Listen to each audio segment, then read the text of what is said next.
remarks. I would request all of us to be upstanding as we welcome His Excellency the Deputy President of the Republic of Kenya, who is our chief guest. Thank you and welcome, Your Excellency.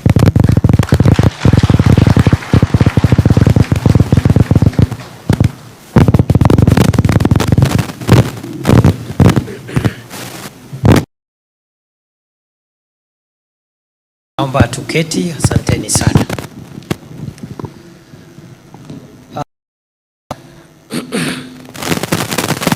Kwanza kabisa natambua wote ambao mmefika hapa na ile nafasi mnashikilia kwa kikao hiki,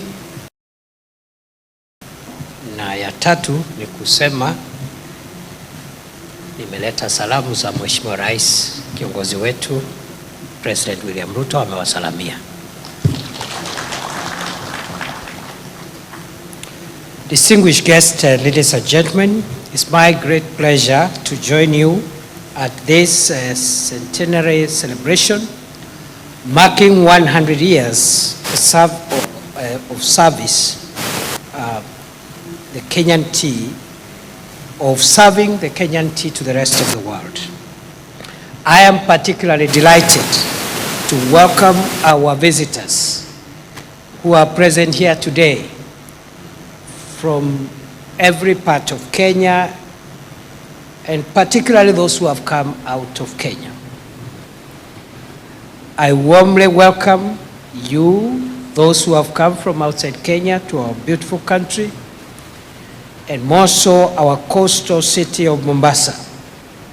And on that note, I was also with my brother, the governor of Mombasa. I think he is engaged in another function with this town. He has sent his greetings and apologies as well. It is my hope that while you are here, those of you who have come from outside Kenya, you will get to enjoy the ambience, comfort and tranquility of Mombasa, the world's premier holiday destination and the true home of Hakuna Matata. Ladies and gentlemen, I take note of the fact that these celebrations were preceded by the Tea Heritage Week held in Karatina University. I am informed that that university event gave the sector players an opportunity to share information on various innovations in tea production and showcase the Kenyan tea as our national heritage.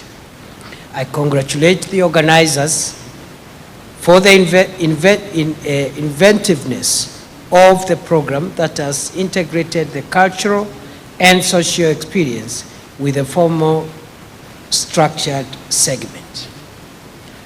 I will not belabor you with Kenya's tea history. It has already been highlighted from 1903 to 1924, and therefore I will skip that bit of my speech and continue to say that we have come a long way in the tea journey, and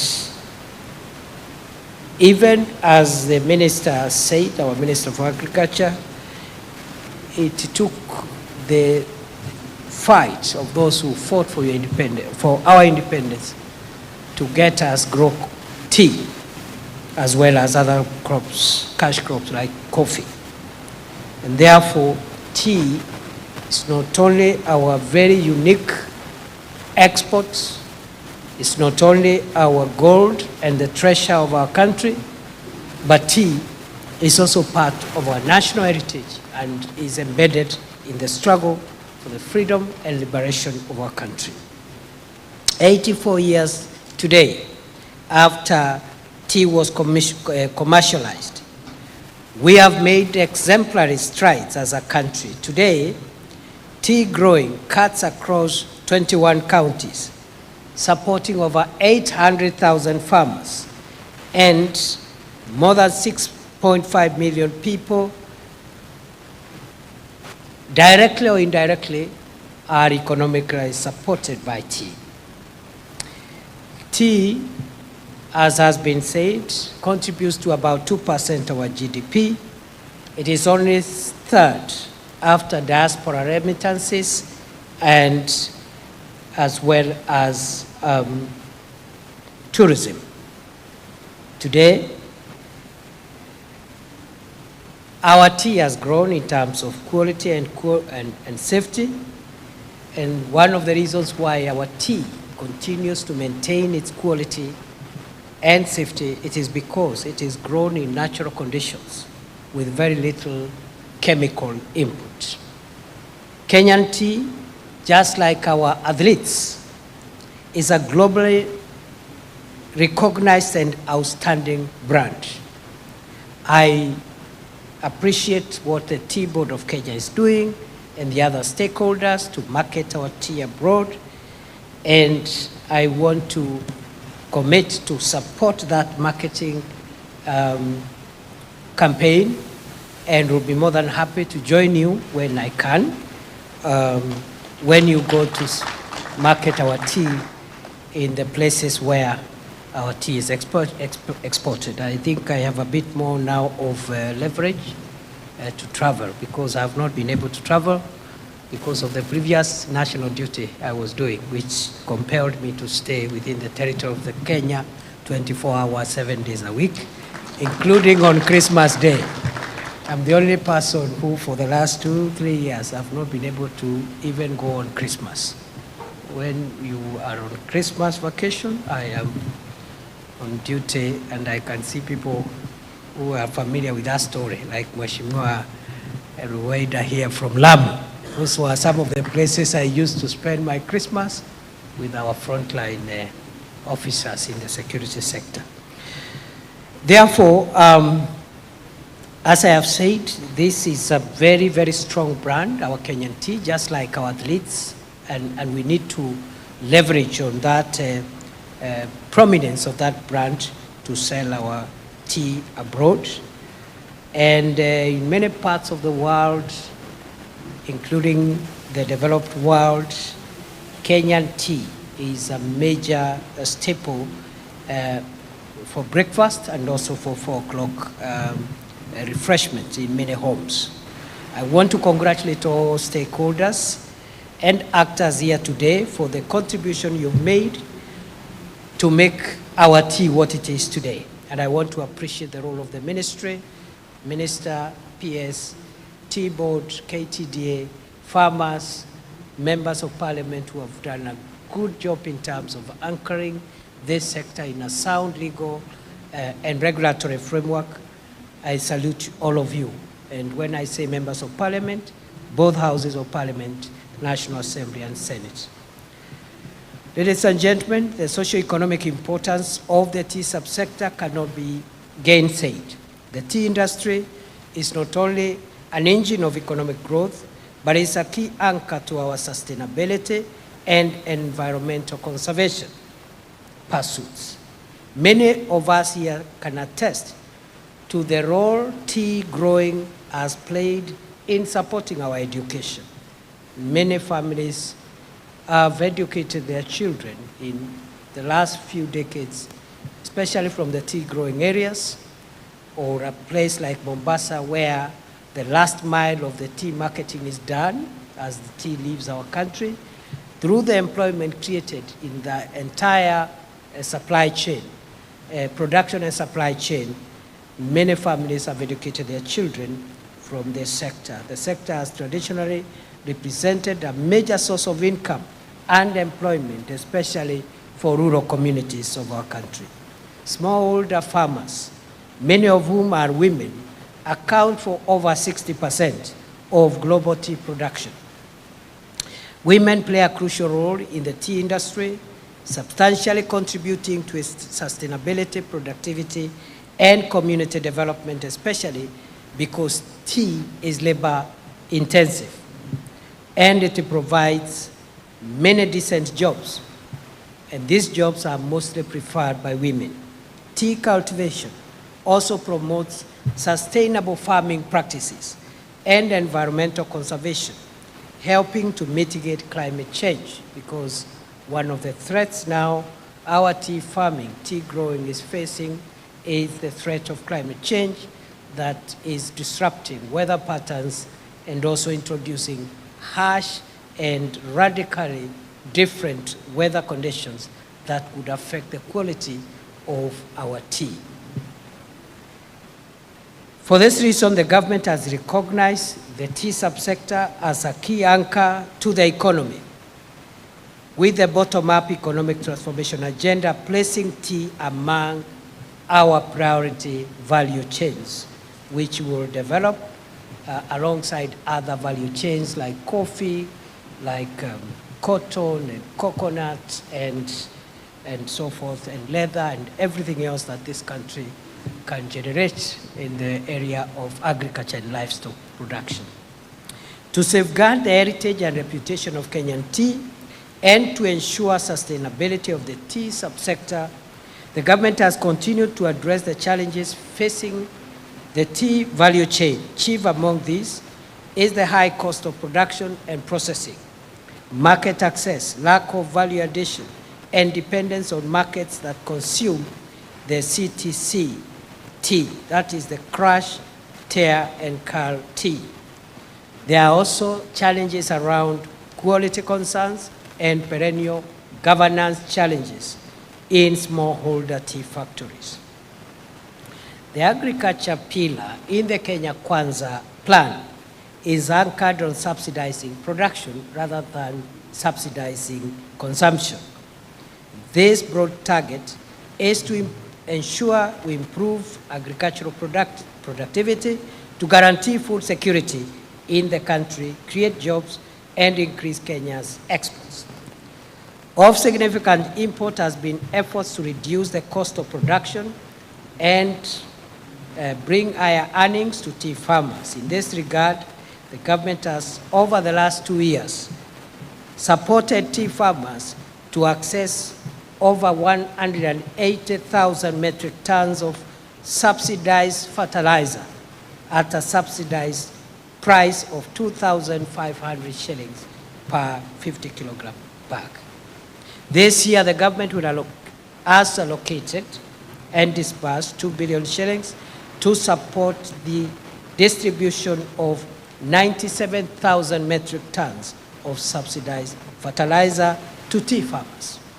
Similarly, there has been remarkable progress in resolution of the governance challenges at KTDA by holding elections, which were held recently. These elections ushered in fresh new leadership. Several legal and institutional reforms have also been put in place to enhance the performance of the subsector. Currently, amendments to the Tea Act 2020 is ongoing, while some of the tea regulations required to operationalize the Act are being developed. However, ladies and gentlemen, there is much more that needs to be done. One, there are concerns about tea quality that remain a challenge to this sector as we look into the future. As the Cabinet Secretary has said, we have had cases of significant quantities of sold volumes of tea which could not be sold, the reason being issues around the quality of those volumes. Whereas the removal of minimum prices has now been effected to allow trading flexibility and the clearance of stocks, significant efforts must be made to secure quality standards. Indeed, if buyers continue rejecting our tea over quality issues, we must anticipate that tea farmers will receive lower earnings and consequently impact upon the quantity produced. The corporate governance reforms, another issue which is of concern to this sector going forward. These reforms that have been identified in the various task force recommendations over the years, as well as the expected audit findings announced by the Ministry of Agriculture and Livestock Development, must also be prioritized. The challenge of conflict of interest in the management and operations of the various smallholder factories and KTDA should remain a core focus of the new leadership in the sector. The challenges facing tea production and tea are very many and so inextricably intertwined that effective and workable solutions should be holistic. The government will continue working with the stakeholders on market expansion for tea to new and emerging markets, while at the same time developing the traditional markets. Other support that will be provided under the bottom-up economic transformation agenda framework include supporting smallholder factories to diversify into orthodox tea with a view to reduce the pressure on CTC tea prices occasioned by oversupply. As you are aware, Kenyan farmers have traditionally relied on the conventional methods of tea production: plucking, withering, rolling, oxidation, and drying, which, while profitable, offers less income potential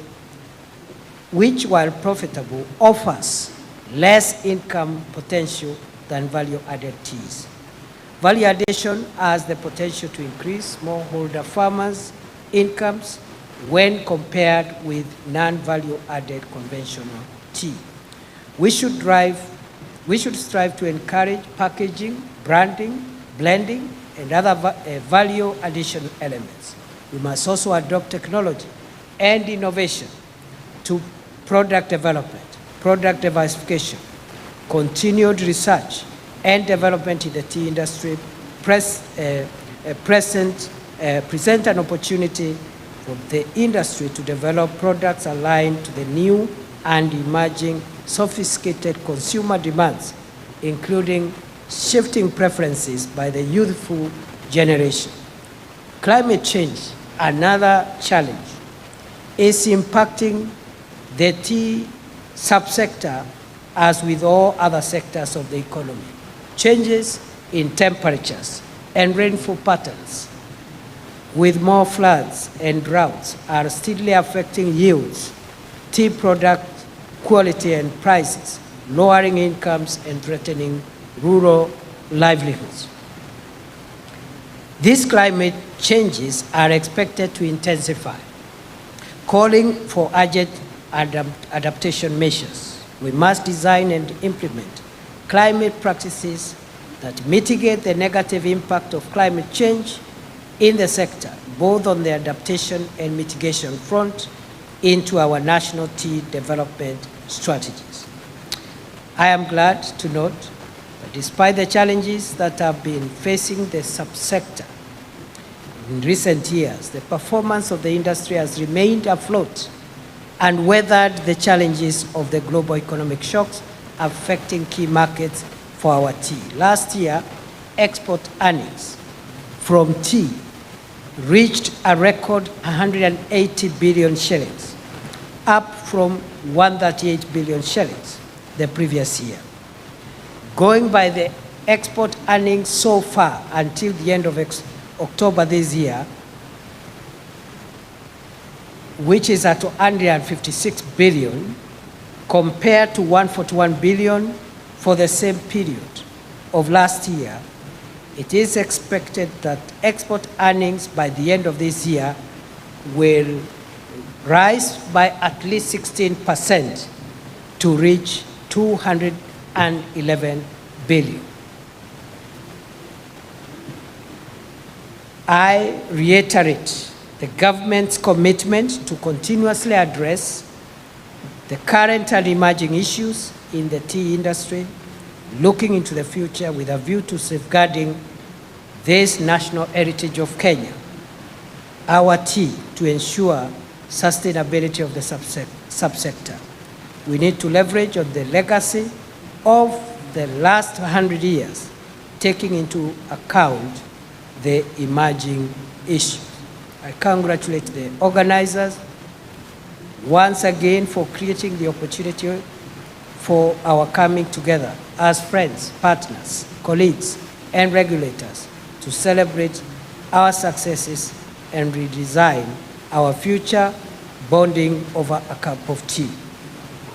In an increasingly complex and ever-innovating world, we must endeavor to preserve the special place of the Kenyan tea in Kenya's history and heritage. Good people, allow me to thank you for listening, and allow me to say that the best for the Kenyan tea is ahead of us. The best of Kenyan tea is ahead of us. Tea is giving us foreign exchange, the third earner of our foreign exchange after diaspora remittances and tourism.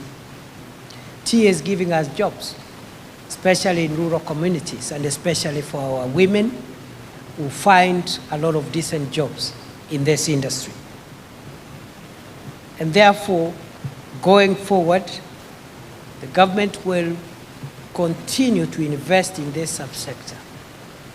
This administration, under the bottom-up economic transformation agenda, believes that the only way to revive our agriculture and take it to the next century, modernize agriculture, including tea production, is by investing and putting resources in the production process as opposed to subsidizing the consumption of our products.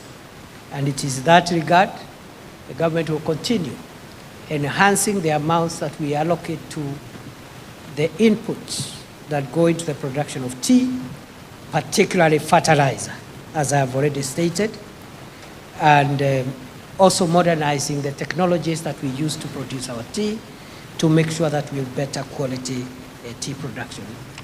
And also, the government will continue to invest in value addition to make sure that we increase the earnings that we get from our tea. The challenges that this sector continues to face around governance, we have begun working on those challenges, and I want to thank all the stakeholders for making this possible. The two houses of parliament, county assemblies in some respect, county governments, the national government, Ministry of Agriculture, Tea Board, KTDA, and all the actors, agents and brokers, and all the actors in the value chain. We are grateful for agreeing to cooperate for the purpose of modernizing and enhancing the value of our tea sector by improving the governance situation in the sector. And there is no turning back. Let me clarify, there is no turning back in tea, coffee, and other reforms. There is no turning back. There is no turning back. And I repeat, there is no turning back. The government will not relent.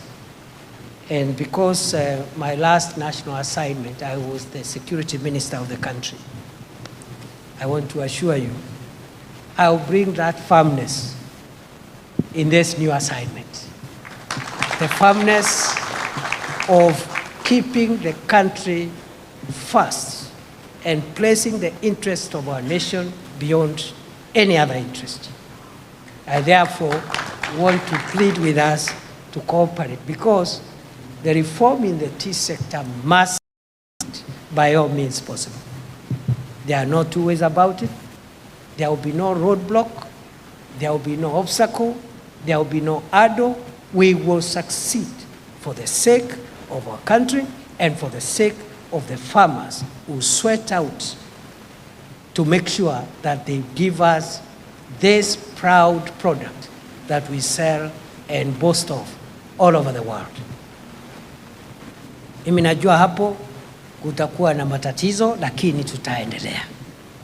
We will reform our tea sector, because if it is giving us this value with all the challenges, you can imagine what it will do if we removed the challenges we have.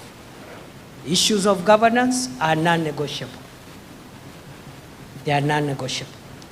And I know what normally happens, because again of the experience I've had in other responsibilities before. Some of the entrenched practices that place a barrier on our success. Whenever there is a new holder of office, they say, we have seen many people. We have seen many ministers, we have seen many deputy presidents, we have seen many presidents. My friends, this administration is different. I assure you, President Ruto and all of us, we will succeed in reforming the tea sector. Luckily, when the reforms succeed, everybody will be happy, including those who are opposing the reforms. They will be happy. But before we get there, we must do the heavy lifting.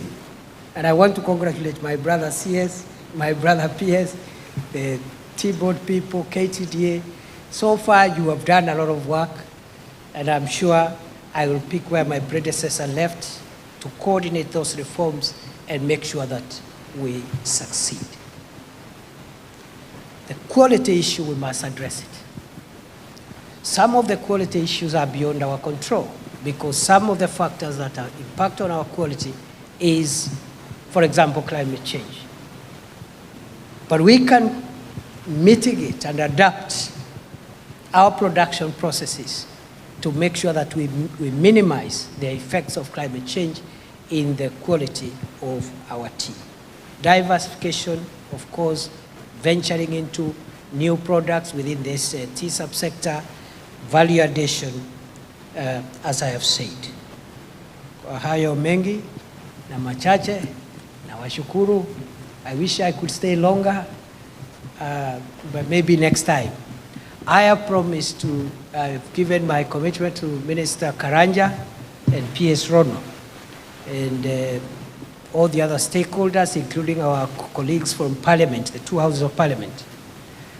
Very soon, in the next 2 weeks, I want to invite you for a fairly informal brainstorming roundtable so that you can bring me to speed from different sectors, angles, and players where we are on this process so that as we continue working together, we are all reading from the same script. I promise we should do that, Minister, in the next 2 weeks so that we are all aligned.